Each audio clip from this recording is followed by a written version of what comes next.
Umat yang terkasih di dalam Tuhan, marilah kita bersama-sama mengawali masa Prapaskah ini dengan melaksanakan ibadah Rabu.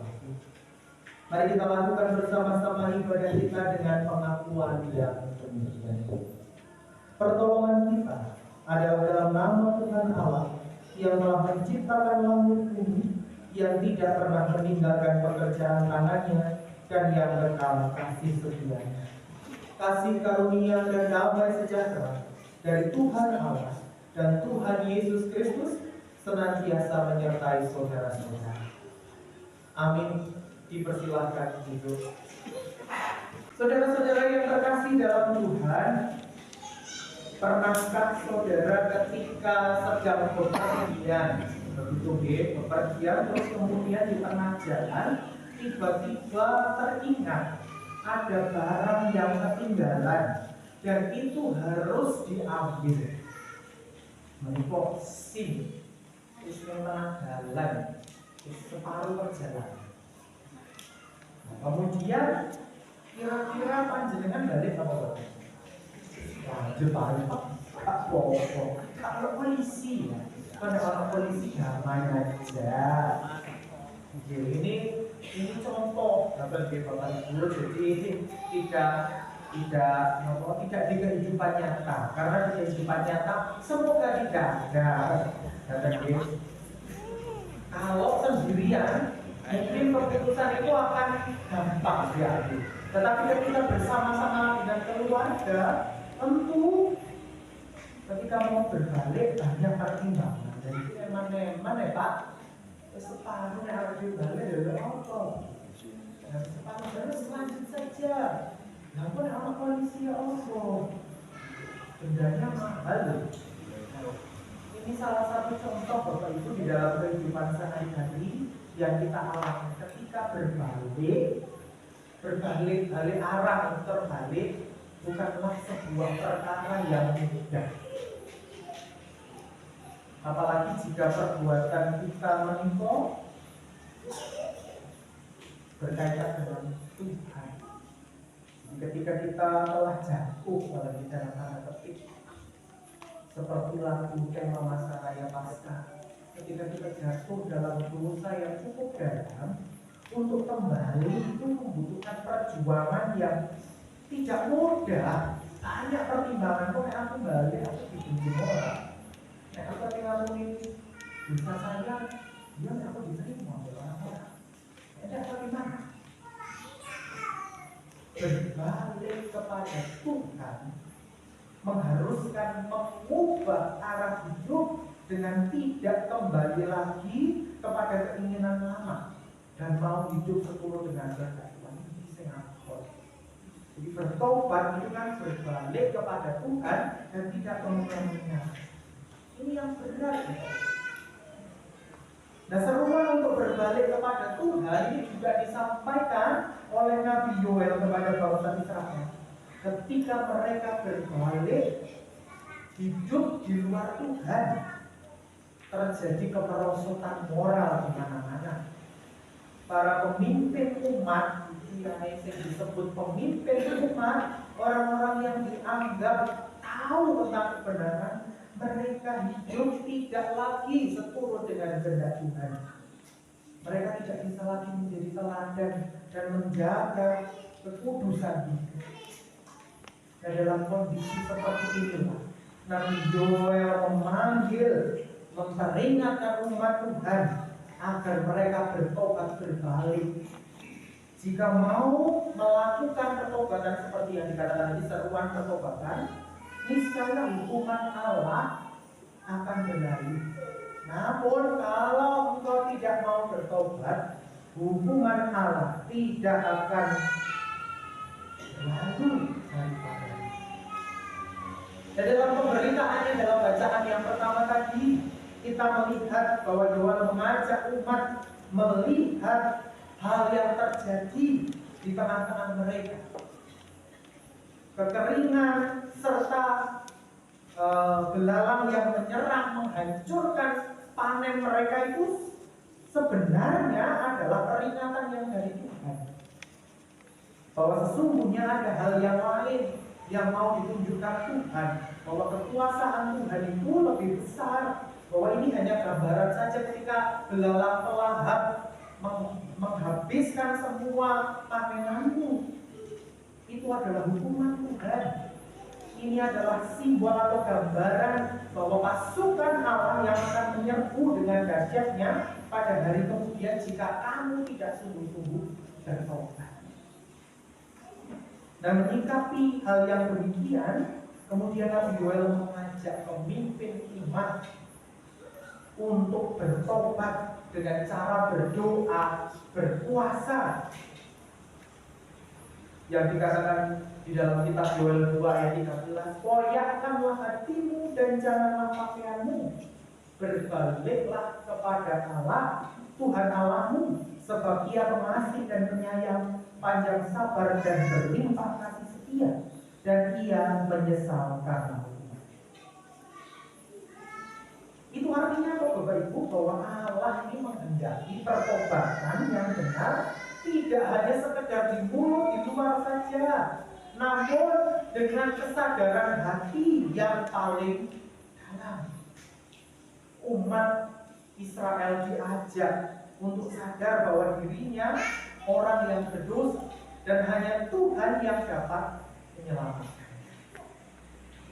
Nah, kemudian Alkitab memberikan contoh di dalam Mazmur tanggapan kita tadi, Bapak Ibu, bahwa Daud telah berbuat dosa kepada Tuhan. Ia telah merenggut Betseba dari tangan Uria dan sekaligus merenggut nyawa Uria dengan tipu dayanya. Kisahkan begitu deh dalam bacaan Mazmur tanggapan tadi. Nah, ketika Nabi Nathan mengingatkan, maka Daud sadar. Ia segera sadar akan perbuatannya dan menyesalinya. Kita melihat beberapa perkataan yang terkait pertobatan yang disampaikan oleh Daud. Pelanggaran, kesalahan, melakukan apa yang kau anggap jahat. Nah, ini kata-kata yang disampaikan oleh Daud menunjukkan bahwa dia sungguh-sungguh menyesal dalam hatinya. Ia meminta kepada Tuhan Allah untuk berkenan membasuh, memulihkan kembali hidupnya supaya hatinya ditahirkan dan diperbarui. Ia ingin agar Allah tidak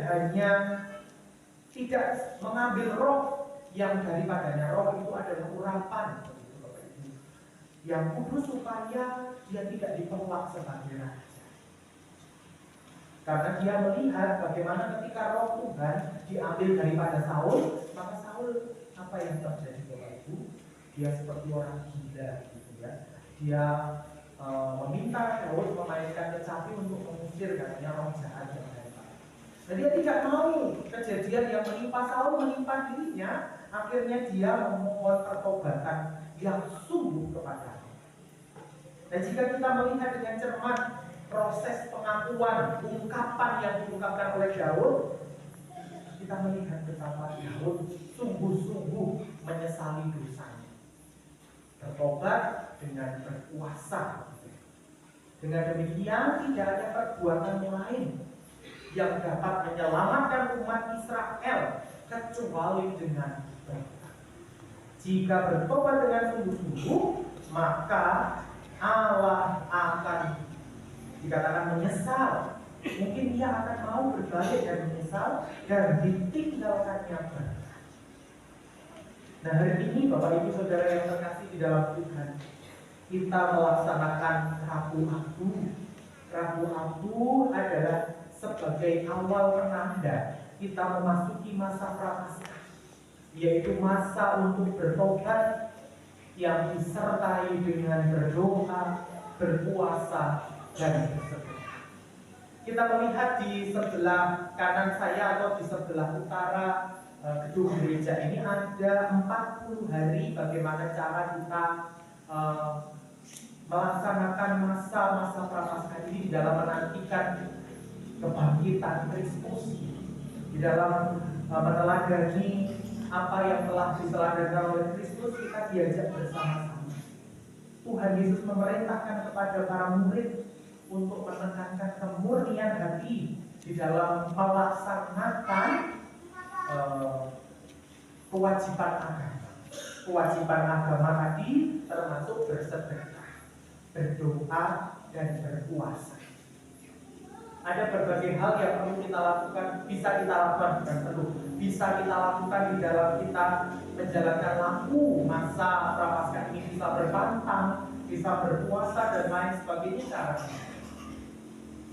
Pesan Tuhan terkhusus ketika kita memasuki masa prapaskah ini, masa pertobatan berbalik kepada Allah. Ingat, jangan kamu melakukan kewajiban agamamu di hadapan orang supaya dilihat mereka, karena jika demikian kamu tidak beroleh upah dari Bapamu yang di surga. Kiranya melalui ibadah ini kita menerima, sebentar lagi kita akan menerima perolehan aku di kening Bapak Ibu Saudara, yang menandakan bahwa kita ini panah, perlu berbalik kepada Tuhan, menyesali setiap dosa-dosa kita. Perintah Tuhan ini berlaku bagi kita semua, yaitu agar ritual yang kita lakukan ini tidak hanya kemunafikan, terus nanti pulang di upload foto-foto, terus kita sombong, itu aku melok rabuan buang, karena rabuan dia, salah jadi petugas KPPS, bukan begitu. Tetapi kita mau menyadari bahwa dengan kita ikut Rabu Aku ini, kita dihindarkan dari segala kemunafikan. Kita diingatkan oleh Dewi Umum debu yang sangat ringkih, yang sangat rentan. Perlu segera berbalik kepada Tuhan, mengaku dengan sungguh-sungguh. Dalam menjalani masa-masa pertobatan ini dapat kita lakukan dengan berbagai macam cara. Kewajiban agama, bisa bersedekah, berdoa, berpuasa, membaca Alkitab, dan lain sebagainya. Supaya seperti yang dikatakan oleh Rasul Paulus terwujud, supaya kamu jangan membuat menjadi sia-sia kasih karunia Allah yang telah kami terima. Tetapi biarlah kita sungguh-sungguh menjalankan masa prapaskah ini dengan kerendahan hati, bahwa kita ini adalah Tuhan Yesus memberkati kita semua. Mari kita mengambil saat.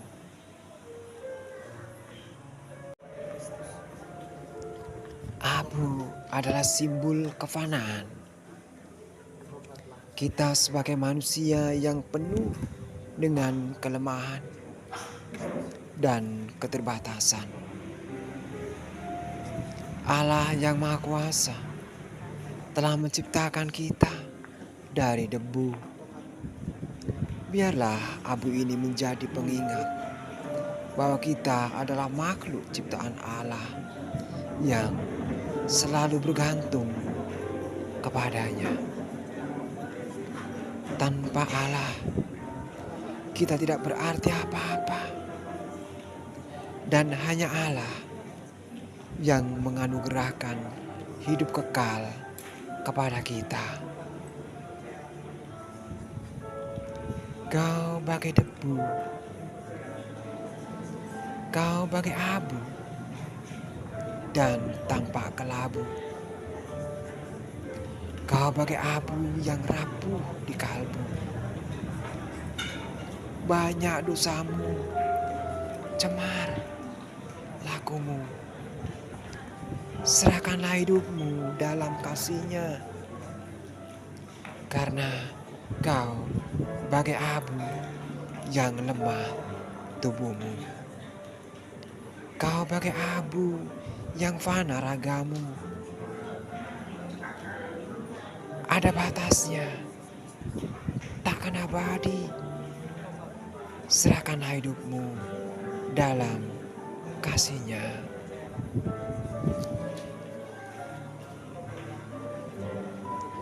Abu adalah simbol kefanaan. Kita sebagai manusia yang penuh dengan kelemahan dan keterbatasan. Allah yang Maha Kuasa telah menciptakan kita dari debu. Biarlah abu ini menjadi pengingat bahwa kita adalah makhluk ciptaan Allah yang selalu bergantung kepadanya. Tanpa Allah, kita tidak berarti apa-apa. Dan hanya Allah yang menganugerahkan hidup kekal kepada kita. Kau bagai debu, kau bagai abu, dan tanpa kelabu. Kau bagai abu yang rapuh di kalbu. Banyak dosamu, cemar lakumu. Serahkanlah hidupmu dalam kasih-Nya, karena kau bagai abu yang lemah tubuhmu. Kau bagai abu yang fana ragamu. Ada batasnya, takkan abadi. Serahkanlah hidupmu dalam kasih-Nya.